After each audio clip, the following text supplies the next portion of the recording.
امریکہ اب میں اسے کہوں گا سابق سپر پاور. اچھا.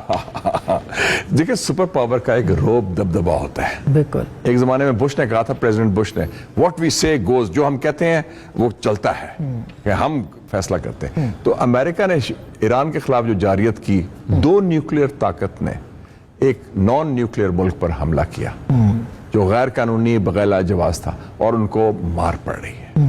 امریکہ اس میں اب حیران ہو گیا ہے ٹرمپ کے کیسے ہوا. دوسری آپ آئیں صدر ٹرمپ کی طرف.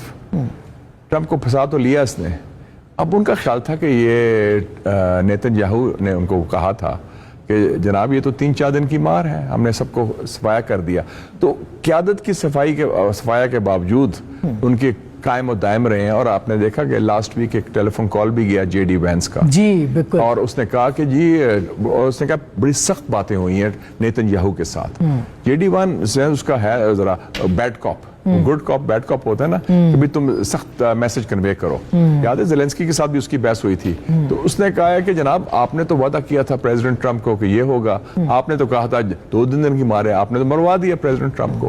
تو وہ پہلی دفعہ گلہ کر رہے ہیں, اور پہلی دفعہ امریکہ میں یہ ہو رہا ہے کہ جناب یہ تو آپ نے اسرائیل فرسٹ ہے, اٹس ناٹ امریکہ فرسٹ.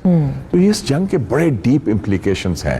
امریکہ کا جو سپر پاور سٹیٹس ہے, جو تھا کہ امریکہ ایسی طاقت ہے جو انونسیبل ہے, اس کا کوئی اس کا مقابلہ نہیں کر سکتا. فوجی قوت, جی ہاں, سیاسی اور بات ہے, اقتصادی اور بات ہے, فوجی قوت ان کی تھی کہ یہ ایسی ہے کہ جب کسی کے پیچھے پڑ جائے تو یہ اس کے آگے کوئی کھڑا نہیں ہو سکتا. تو اب اس کی کریڈیبلٹی ایٹ سٹیک ہے ایز سپر پاور. یعنی وہ تو میرے خیال آپ کہہ رہے ختم ہو گئی. میں سمجھتا ہوں کہ وہ شروعات ہیں, it's the beginning of the end of the American century.